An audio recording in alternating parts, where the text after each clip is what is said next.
We've got 24 hectares of land, which at the moment is a combination of local coastal saltmarsh species and tidal mudflats, compared to about 18 months ago where we had 17 hectares of mangroves. Construction finished in late 2016. So now we're in a maintenance phase, but prior to that was obviously a lot of work put into developing the design, the concept, so it's probably 5 years worth of work. Pre-European times, this would have been considered to be a natural tidal environment, and that's what we're aiming to bring back. There's a couple of really exciting things about what NCIG is doing here. One is that they've gone big, and that means there's a lot more options for them to do things, and we see a lot more impact on the site right here. That's probably the most exciting bit. The other bit is going long term. Most other places or businesses pick somewhere small and get in and get out. And for us, it's a big issue that you don't learn much about that. Being able to go long term means we can learn a lot about it, and we can invest as a university a lot more into the site. So I was brought on fairly early in the piece by NCIG to look at what we could do here and how might we do it. So then we designed a whole system, which is, as far as we know, not really been designed before, to how we would move water around these paddocks and turn them into salt marsh. The tidal gates are a pretty special and major part of the project. You could imagine if we pulled down 17 hectares of mangroves and hadn't put in some kind of structure to manipulate the tide, pretty soon we'd just be seeing those same mangroves coming back in and re-establishing at the same densities.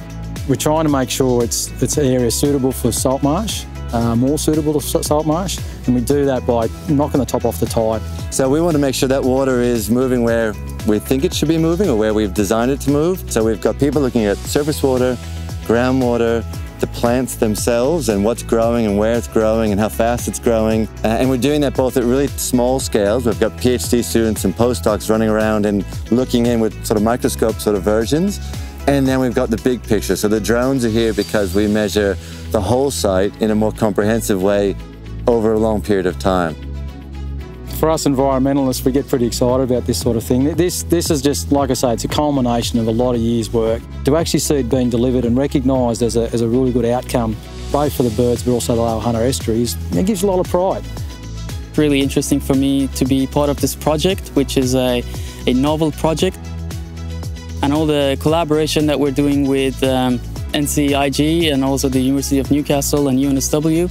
And with those guys from the University of New South Wales, they're industry best practice guys. They know what's going on. They've given us some great advice. So far we've learned that it's working. So when we look out at the paddocks here, we can see all these patches of green and they're all salt marsh coming back to the site. That's been a huge value and we didn't expect it to happen that fast. We know that restoration doesn't occur in 1 year or 3 years. It's a 10 or 20 or 30 year project. We call them legacy projects, and we encourage NCIG and applaud them for getting involved in something for a long period of time. This is actually a unique project in Australia.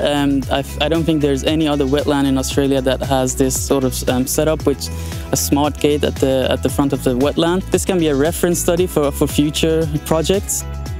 These birds fly from the Northern Hemisphere down to this area, from Siberia, Alaska, those sort of areas. Habitat's under threat the whole way down that Pacific flyway.